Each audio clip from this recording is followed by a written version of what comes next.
welcome. Thank you for coming tonight. We're very pleased to have Scott Jones with us tonight. And this is the first time I've met Scott, but we've been communicating for months because Scott runs the awesome website Georgetown Fun, and he's been awesome about hosting our events and all events going on in Georgetown. So yeah, if you haven't seen it, Georgetown Fun is the go-to place for everything about Georgetown. Yes, georgetownfund.org. .org, right. Yeah. Also, we do an emailing twice a month. Yes. It goes out to almost 2,000 Georgetown residents, and it is only like Georgetown events. No ads, no politics, no religion, just the stuff that's going on. That's wise. Yeah. And it's an impressive mailing list. You have over 3,000 people? About 2,000. 2,000? Well, and if you're not on it, if you'd like to be on it, just give me your email address and I'll add you to the list. And it basically is just a listing of all the stuff going on in town for like the next month or so, and we just keep updating. And recently, Scott asked me, well, how do I get to become a local author in the office? So we split them for today. So Scott has actually created a book of photographs about Georgetown, and that's what we're going to talk about tonight. So welcome, Scott. Thank you. Thank you. So I've lived in Georgetown for about 16 years now. My wife, myself, and we have 5 children. My wife is actually outside smoking, but she should be back in a few minutes. And my daughter was here, and I don't know where she went because I was going to have one on the computer, but that's okay. So starting in about 2006, my younger son was in Cub Scouts, and I started to help the Cub Scouts with some events. And many, many years ago, I was a professional sound man and a DJ. And so it was kind of a hobby. I started buying some equipment, and I started DJing things for them and doing lighting and sound and things like that. And a funny thing happened. It turns out that if you DJ for free, people really like you, right? And you get lots of opportunities. So since 2006, I've done just over 200 events here in town that I've worked on. At one point, I did 40 in 1 year. Probably this year I'll do about 20 to 24. I've tried to cut back a little bit.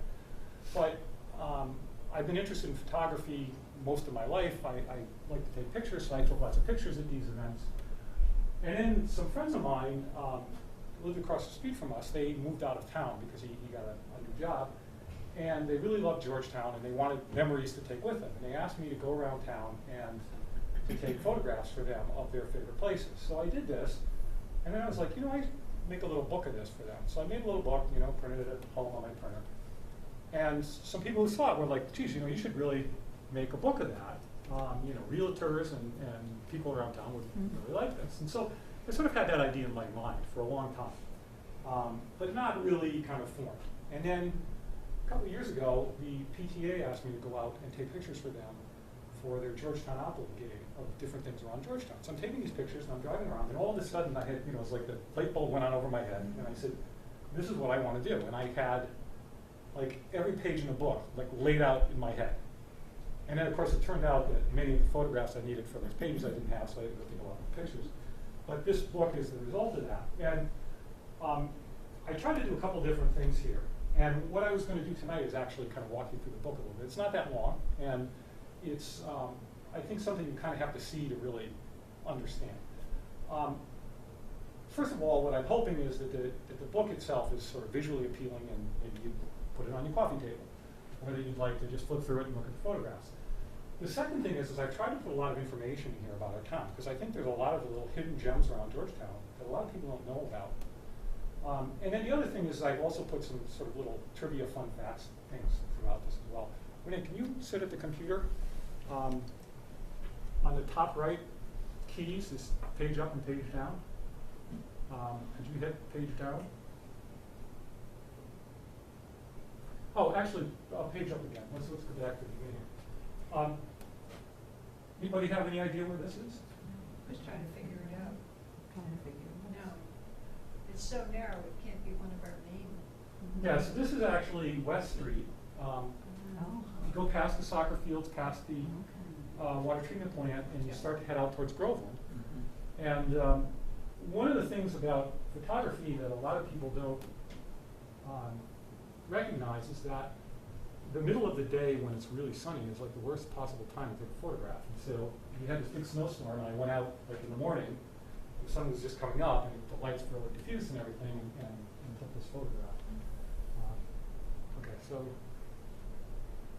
and this is actually a picture from the 9/11 remembrance that we had on September 11, 2011, the fire department, and the many people who were kind enough to help with different things that went into this book, information and facts and different things like that that I wanted to thank.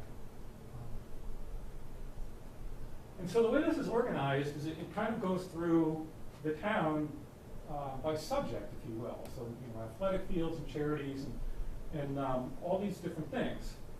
And if you can go forward here.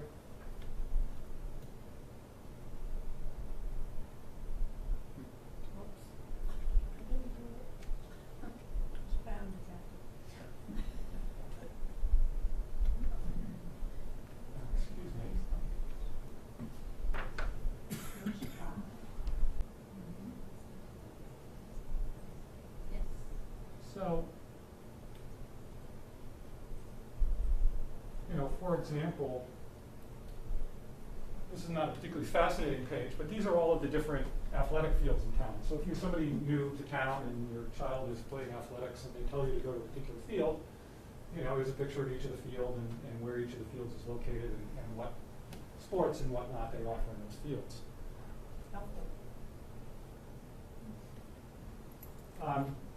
This is a little bit about the Mike Donahoe road race. Mike Donahoe was the director of facilities for the schools for many years, and he passed away from melanoma. And so they've put together, the Donahoes and the Flams in particular, and their whole neighborhood put together this really wonderful race in his memory. They've raised over $100,000 since the race was started, and it's really amazing. I mean, every year they get about 1,600 people to show up at Pearlie for this race. I don't think there's any other event in town that gets nearly that kind of participation. And it's really kind of an amazing event, a really special day. And then these are all of the churches in Georgetown. And then throughout this book, there's these little sort of gray boxes like this, which are sort of fun facts. So for example, the Byfield Parish is the oldest operating congregational church or congregational parish in the United States. It's not the oldest building. In fact, the oldest operating church building in town is actually the First Congregational Church. The Byfield Parish, their original church building, is actually about 2 doors down and is a private residence now. So that, the other thing that's really interesting about our town is there's a lot of buildings that date back. We've got a couple buildings from the 1600s. We have, I think, I have it in here on one of the pages. I think we have over 100 buildings from the 1700s. And there's all of these historical buildings and sites that still exist around town. In some cases are now residences and various things. So, again, all of the different churches in town, what religion they practice, what, when the services are, and things like that, just some basic information on each one. What I try to do, this is actually in the book, if you open it up, it's a 2-page that face each other to talk about events. And what I've tried to do here is just kind of sample some of the things. So, there's one sort of major event in each month here for January through July, and then on the facing page for the rest of the year. Somebody was telling me one time they called the town hall and they were like, "Is there any kind of guide to Georgetown? Is it what is there to do in this town?" And the person that was talking to me in the town hall was like, "Oh, there's nothing to do in Georgetown." And if you go on Georgetown Fun and you go on our calendar page, there are dozens of fun events every single month of the year. There are events already scheduled out into October, November. For a small town, there really is a lot to do, I think, and a lot of fun things. And there's a lot of things you can do that don't cost any money. For example, this coming Saturday, or not this coming, a week from Saturday, they're having the Party in the Park at American Legion Park to open up the season down there. Free food, free music, just get out and hang out in the park and have fun. So there's a lot of things like that go on in this town. There's a number of charitable organizations, the GEF and the PTA, that have some really neat events in the course of the year. And so I've tried to highlight some of those here, but as I also, to sort of plug my website a little bit, is the georgetownfund.org, is, if you want to know what the latest stuff is, you go up there. you know, we have the free concert series in the summer where they have, I think, 6 or 8 weekends that they have bands come in on Sunday night and play. And it's free. You just go down to the park and some really great music. Last year, I actually did sound for them one weekend for a jazz band, and they were fantastic. In fact, I recorded the whole thing, and I still listen to it. Okay, next page, please. And this is, you know, a page with some of the things that you can do to get involved. And so there's a bit of a split here. So there's get involved. There's also a page on organizations. The idea here, where these are fairly broad-based, you know, charitable organizations where you can get involved and help do something for the community, whereas some of the organizations tend to be more special interest kind of things. You know, so we have the Georgetown Education Foundation that raises money for the schools, the Kiwanis, who does all kinds of great charitable works around the town, and then the PTA, which I think everyone, you know, is familiar with, that also does a lot for the schools. So, you know, and these are all organizations that are always looking for people to help out and, you know, doing a lot of great stuff for the community. The other thing is that we have food pantries in town. There are a surprising number of people in town who are really having a hard time getting by. And we have the Abundant Food Pantry, which is in the New Life Community Church. And we have People Helping People, which is something that's done out of St. Mary's. I think there may actually also be a food pantry in the First Congregation Church. I didn't have that information when I did this. And I mean, the work that they do is just amazing. I mean, and you know, I went over to the Abundant Food Pantry to take some pictures, and I mean, they put together this whole system, and they keep this stock, and people come in on Tuesday mornings and get food, and People Helping People goes out at like Thanksgiving and Christmas and brings presents and food, you know, to people who wouldn't have a Thanksgiving dinner if it wasn't for them. And, you know, you think in a town like ours, you know, you wouldn't expect this, but there are a lot of people that really depend on this for help. I put a couple pages in here about history. It's not really a history book per se, but there's, you know, some really interesting things. There's a little bit in here about the founding of Georgetown. As I mentioned earlier, there's a couple of buildings in town from the 1600s, and this is one of them, the Brocklebank Museum, which is the, to the best of anyone's knowledge, the oldest building in town. There's, yeah, it built around, I think it says 1680.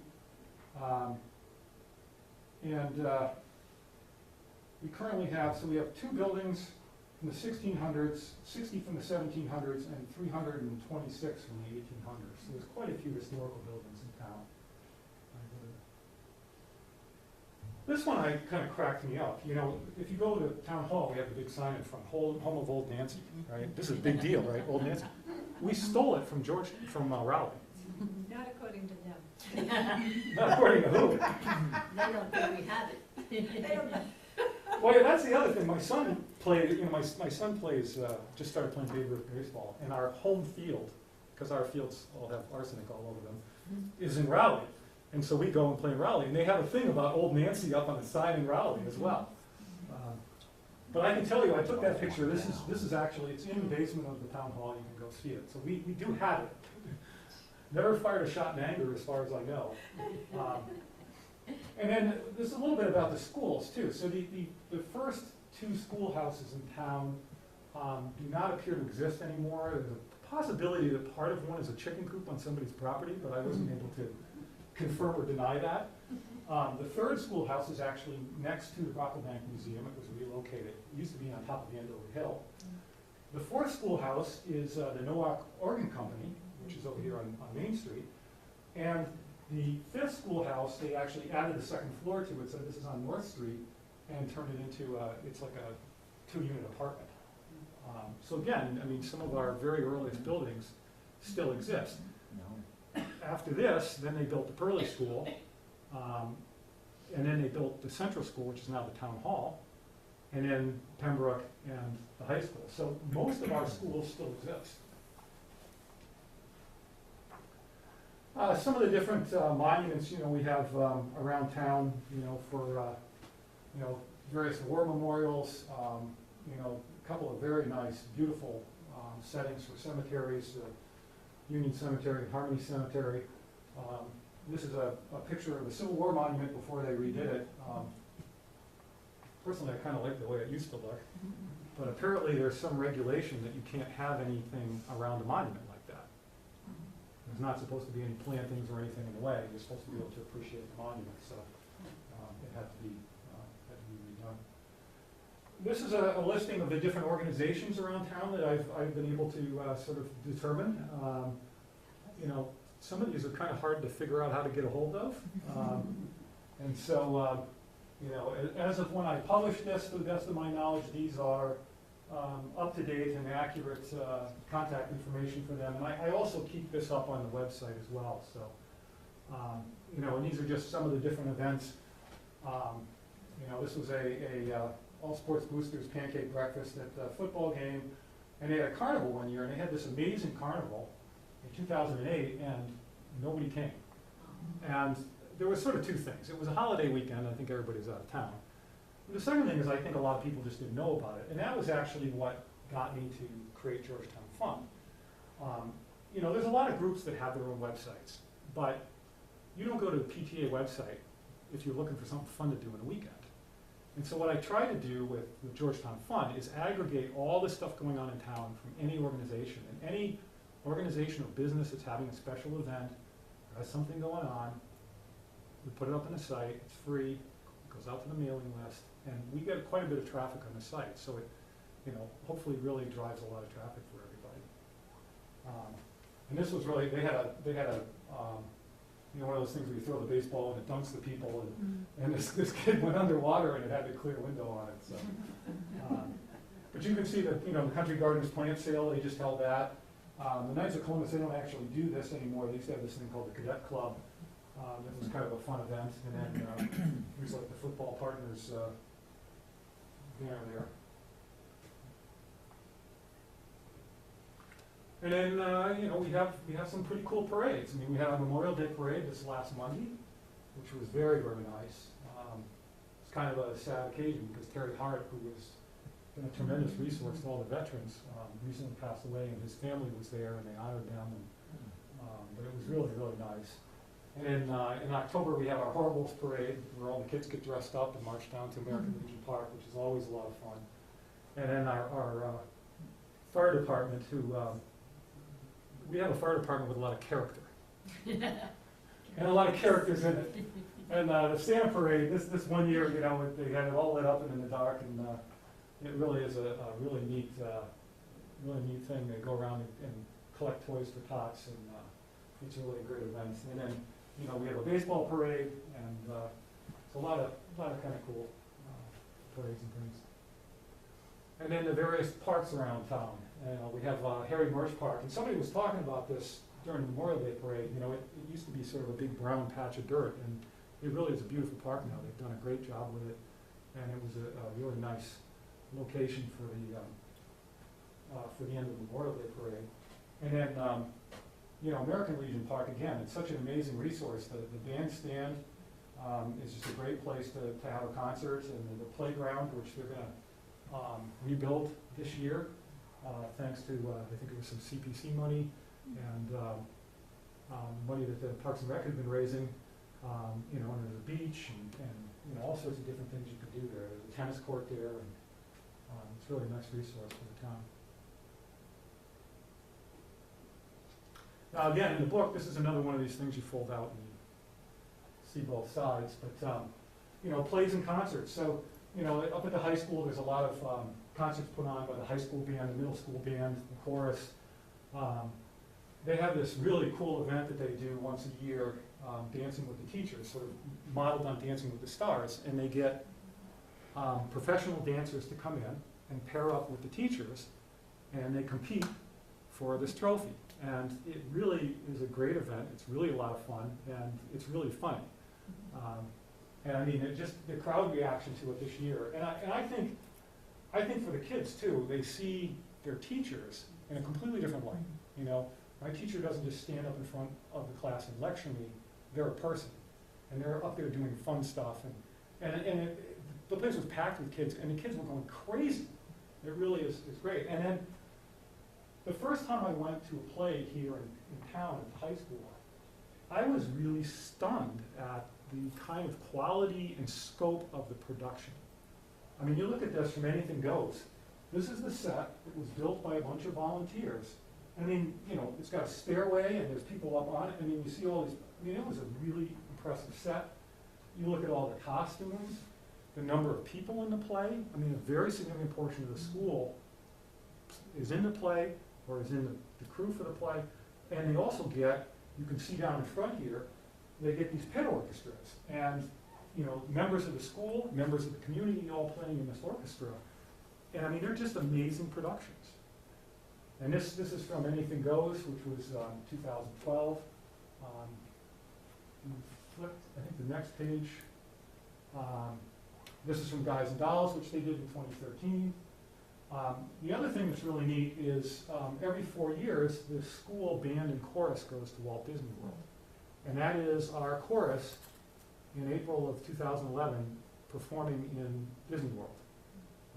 My son was in the chorus, so I went down to see this and got that shot. And seeing the band marching up Main Street at Disney is really a special thing to see. You know, we have a jazz band, and again, this is another picture from the free concert series. Now, the next 4 pages go through some of the recreation opportunities in town. And again, there's a lot of opportunities that I think people may not be aware of. You know, we have a municipal boat ramp. This is down next to I guess it's, what is it, the Par 97 now. It used to be the Rock Pond Restaurant. One of my friends once joked that they should call it under new management, but oh geez, this is going over cable. I probably shouldn't say that. Crane Pine Wildlife Management Area. You know, you go out North Street to Thurlow Street, and you go out, and there's this beautiful area where you can just go and you can hike around. And you know, I went out there one day and took some of these pictures. And I mean, it's just a beautiful, beautiful place to go. Just be aware that they do allow hunting on the property, so depending on the time of year, you might want to wear fluorescent clothing. But it really, and it goes all over the place, and you can go out there and you can hike around. I think I actually found a map, and I think it's up on Georgetown Fun, that you can download, and I put it up a while ago, but I think it's still up there. There's a map of that, and there's an extensive trail network, so it's just a great place to go walk. The other thing is we have Camp Dennison in town, and you know, this is again an amazing resource. It's a huge, beautiful piece of property overlooking Baldpate Pond. They have this nice gazebo. You can rent the lodge for events, and it's very reasonable. You can pay a small amount of money, and I believe they still allow this. They used to, for like $5 or something, you could camp overnight on the property if you wanted to. And there's a big fire pit where you can have a fire, and you know, there's swings and various different things, and it's just a really beautiful piece of property that, you know, our town is fortunate that we were able to purchase. You know, it used to be a summer camp many, many years ago. And then Camp Leslie, which is a camp for you know, kids' summer camp here in town. I've had 4 of my kids go to that camp, and Sherry's daughter was CIT there last year. It's an amazing place. It is the staff, the experience, the facility. It really is just an incredible experience for kids. And in fact, it's become so successful that it sells out every year. I'm sure it's been sold out probably for months already. And then the Georgetown Raleigh Forest. Again, another, you know, beautiful place to go hike around. You know, and again, I walked around out there and took some of these pictures of the different trails and things like that. But it's, you know, another free resource that you can go out and you can bike and you can, you know, cross-country ski or hike. I think they may allow snowmobiles in there in the winter, if I'm not mistaken. So, you know, and it's, again, just another great place that we have here in town. And then Lufkin's Brook, which is down next to the VFW. And again, there's a very extensive trail network in behind there. And again, I have a map of that trail system up on Georgetown Fund that you can download, and you just can go in there and hike around. So a lot of really nice recreational opportunities. The various schools in town. So of course, Pearly School, which is it's our oldest operating school. It was built in the 1800s with a grant from.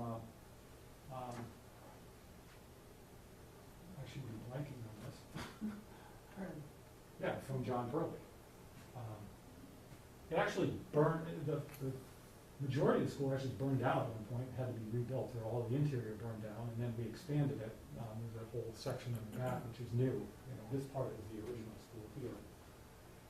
And then we have Pembroke, which we're in the process of replacing. It's kind of a shame that our newest school is the one that needs to be replaced the soonest. I think we didn't do a very good job on that one. And then the high school, which is actually a fairly old school as well, and we added on to once before, and recently, I guess, approved money to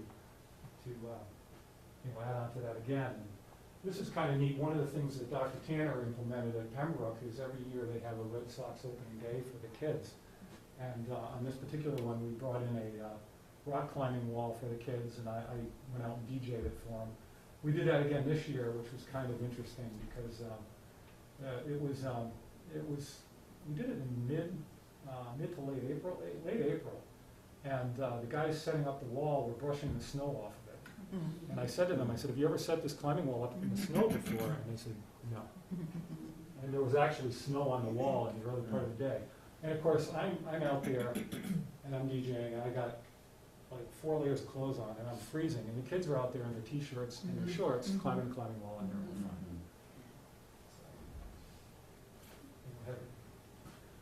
fine. This is a little bit about scouting in town. So we have, Boy Scouts and Girl Scouts very active in town. We have several Boy Scout troops, actually 4 Boy Scout troops. We have Cub Scouts. We have Girl Scouts with brownies and all the different things. And again, this is as up to date as I could make it at the time with the actual information for who to contact for all these different things, because some of this is actually kind of hard to find out. You're like, okay, I want to get my kid in Cub Scouts. Who do I call? There isn't you can't look Cub Scouts up in the phone book.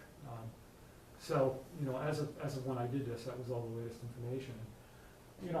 Any parents that are watching, if you're thinking about getting your kids into Cub Scouts or Brownies or Girl Scouts and Boy Scouts, there's some amazing things you get to do that you just don't get to do if you don't join those organizations. This is a picture from 2007 of an overnight we did on the Battleship Massachusetts. We slept on the Battleship Massachusetts. You don't get to just do that, and it's a really great experience for the kids. It's not so fun for the adults. You got it. It smells like diesel fuel, it makes a lot of noise, and the beds are about 5.5 feet long. And they're about this far apart. But the kids have a blast. It's a great experience. We did a lot of great stuff. Both of my sons went through the Cub Scout program here in town, and my daughters have been in Girl Scouts as well.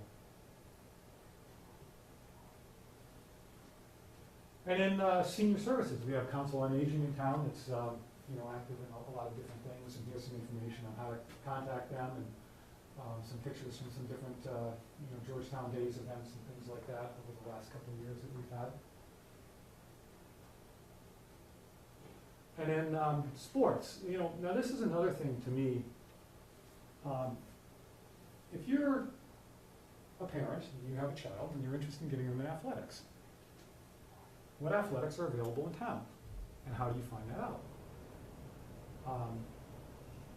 Not to be overly critical, but if you go to the GA website, it lists the sports they have, but it doesn't list the ages, it doesn't list the genders.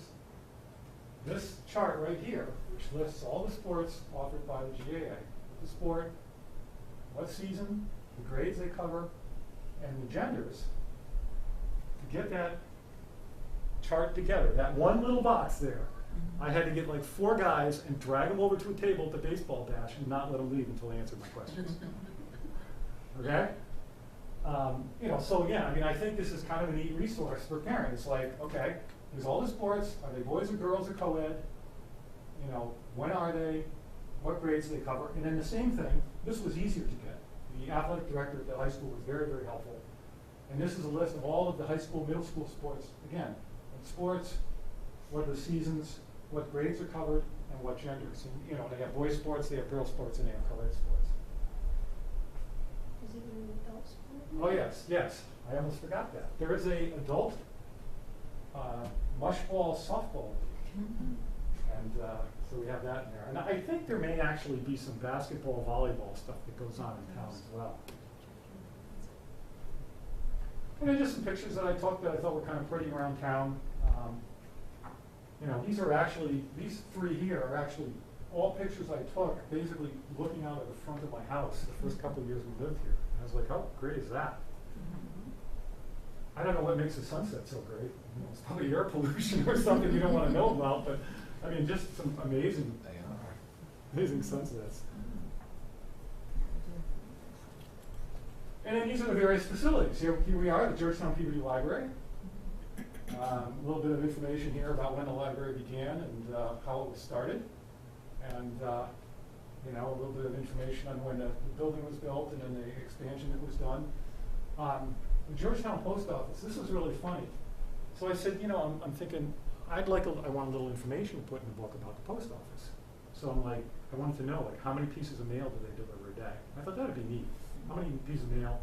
How many households? It's a secret. They don't want FedEx.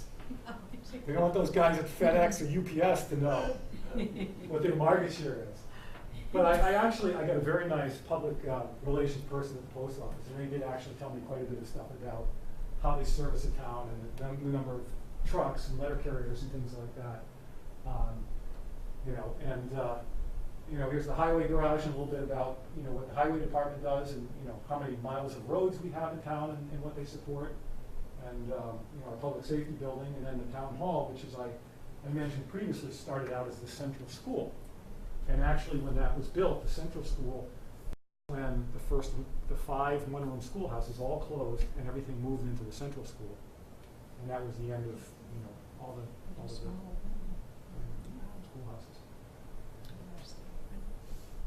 Here's a little bit about our town government. So here's the different elected positions in town. So, you know, the different groupings, Board of Selectmen and Board of Assessors and Board of the Light Commissioners and the clerk, and what they are and how many people are on each one of these boards, and you know, how long their term is for.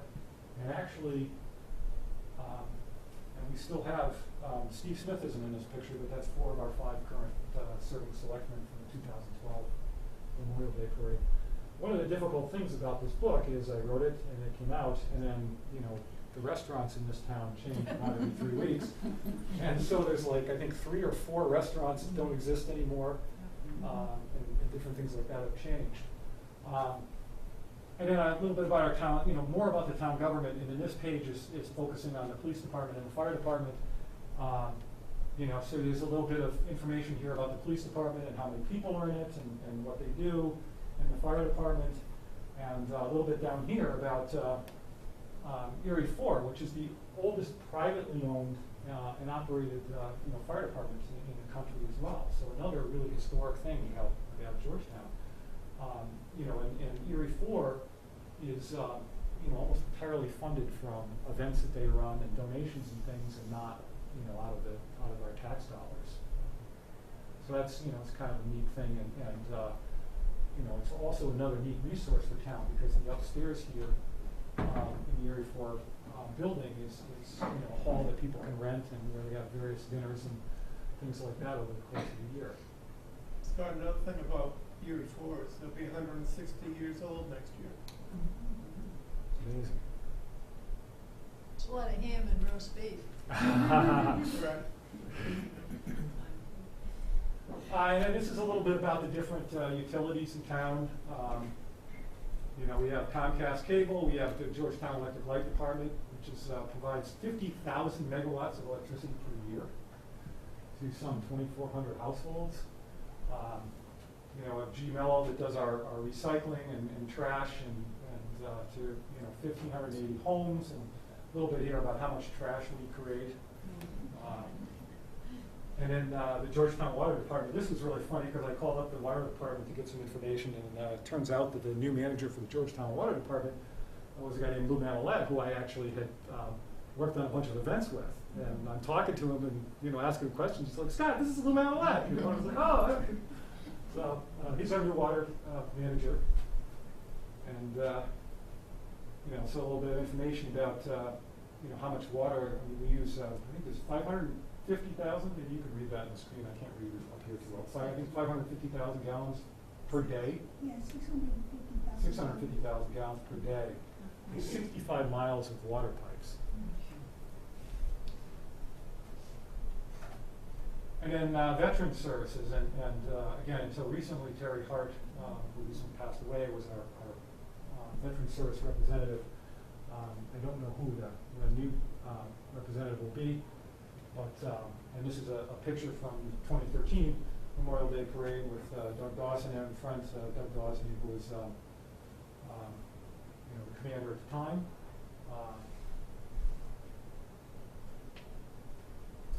Where to meet? You must have had a hard time keeping this going. Well, let's see now. Coach's Rock Pond, which is now Par 97. Dunkin' Donuts is still there. Fat Belly Barbecue, I don't think is doing it anymore. I'm not sure. Headmorgs has moved to Groveland. Jimmy K's is now Pomodoro. Is Johnny's didn't look so open the other day. Is Johnny's maybe not there anymore? Keon's is now Holloway's. Yeah. Nikki's is still there. Yeah. Pizza Factory is still there. Roy O'Connor's is closed. It was I had currently closed, and I had currently closed the nose. Sal's Pizza currently closed. Theo's is still there. Utterly Divine, the VFW, and Village Southern Pizza. So that's a tough one to keep. I have to get like stickers that I can put in the book to update it. And then this is just a little bit of kind of summary stuff about the town. So, the latest budget numbers, how they broke out, where all the money goes, some information on the population and the statistics and the profile, some information on crime, the homes, and the schools. And actually, when I was doing this, I had was talking to the school department about something, and they were actually able to provide me with all of the latest numbers here put in that weren't published yet. So, it's still, they're out now, but the latest and greatest numbers. This must have taken you forever. So much research in this.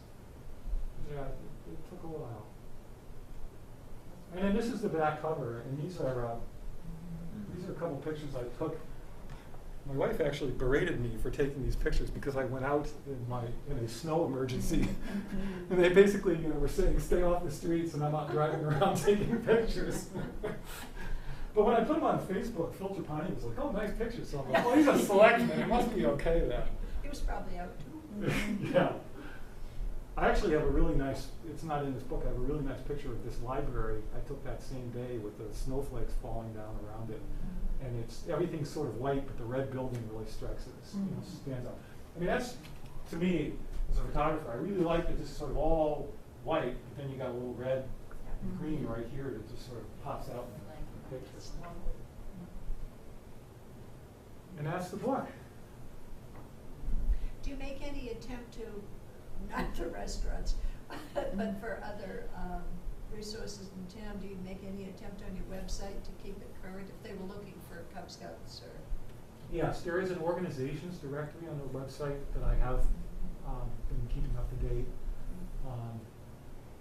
There's a couple different things like that.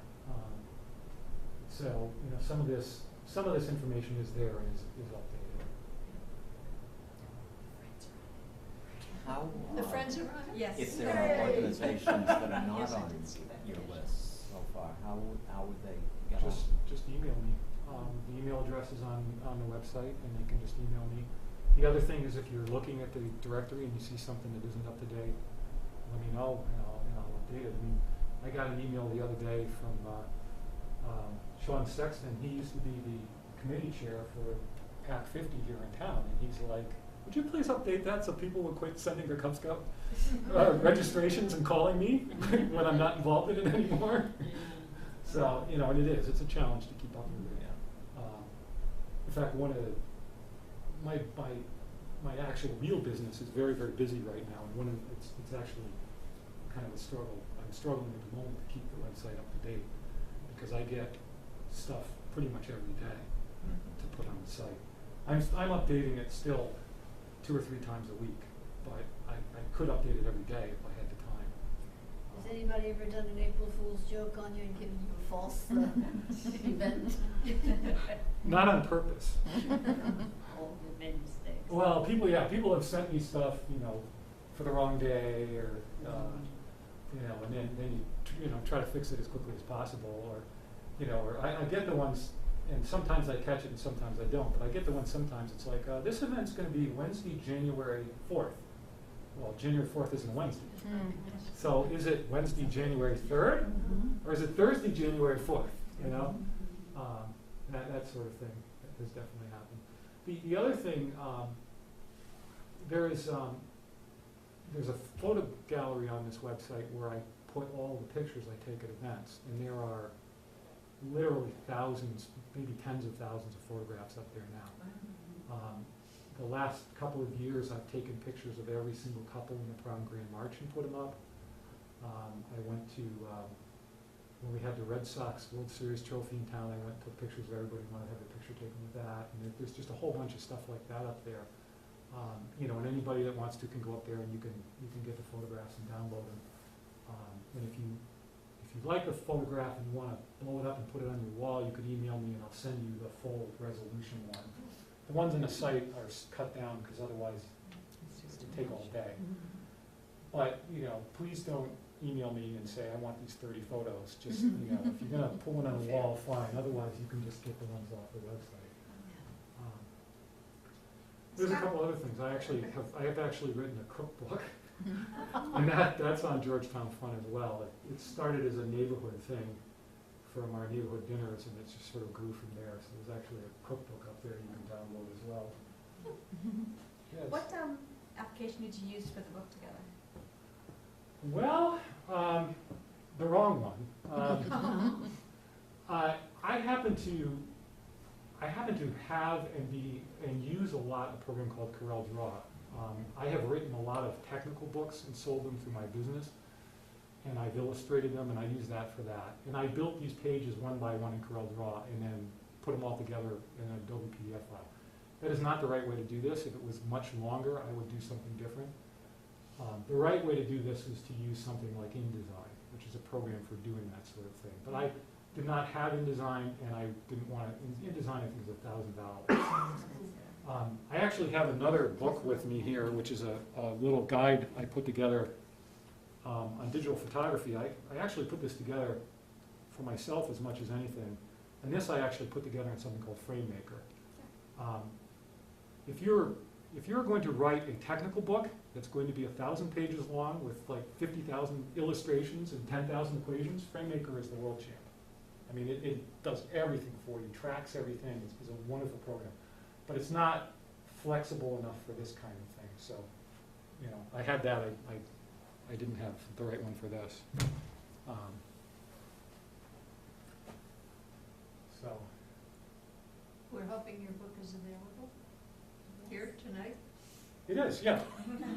Yeah, so the Georgetown book is available here tonight. Normally I sell these for $15. I'm selling it tonight for $10. Plus tax. Plus tax. Yes, the governor wants his 63 cents. It also is for sale at the Scala Arts Center. So anybody who's watching on TV and isn't here tonight obviously can go down to the Scala Arts Center and buy it. You know, it's funny. I kind of wrote this because I wanted to do it, and I wanted to put this together. I was sort of hoping I would make a little money on it. I spent a fair amount of money. I spent a lot of money, really, on Georgetown Fun. The equipment that I use to DJ and do sound, I don't do that professionally anymore. And it's all stuff I bought. You know, I had all the equipment and I sold it all, and I had to buy it all over again. Now the equipment now is better than it was those many years ago, but you know, and I generally don't get paid anything for the events that I do. Sometimes somebody will give me $100 or something. And every time I do an event, something breaks, something wears out, you know, some kid runs into my speakers and knocks them over and they snap in half inside and I have to fix them. You know, I've had all kinds of strange experiences with people who steal stuff. You know, so I was hoping I would make a little money on this. That has not been the case today. I spent more money publishing it than it has made in sales so far, but you know, partly I'm to blame for that too, because I haven't done much to promote it. So maybe tonight, all you people watching on cable, come buy these books. You know, maybe a couple $100 to pay for the thousands of dollars I've spent. It might be a good book to buy and send to your grown children so if they live out in Podunk, Iowa, to show off the town they grew up in. Yeah. Or to give a new neighbor. Well, you know, that's actually, I'm glad you mentioned it, that's actually a funny story. So we have new neighbors moving across the street. We're like, well, we'll give them one of these books. They live on the other side of town. They don't live in Georgetown longer than we have. It was like, okay. So, yeah, you know, the other one that I had thought about was, you know, this is maybe more expensive than a realtor is going to pay to like hand out to prospective people moving into town. But if they sold a house to somebody and they're getting a big commission check, give this to them as a gift. Good gift. You know, or maybe buy a few of them just to you know, show people information about the town. Because, you know, if you're thinking about moving to town, it does have a lot of information that you might be interested in. So, if you're a realtor and you're watching this, there you go. Give me a call. How about somebody with a waiting room in town, a dentist or a Oh, doctor? yeah, yeah.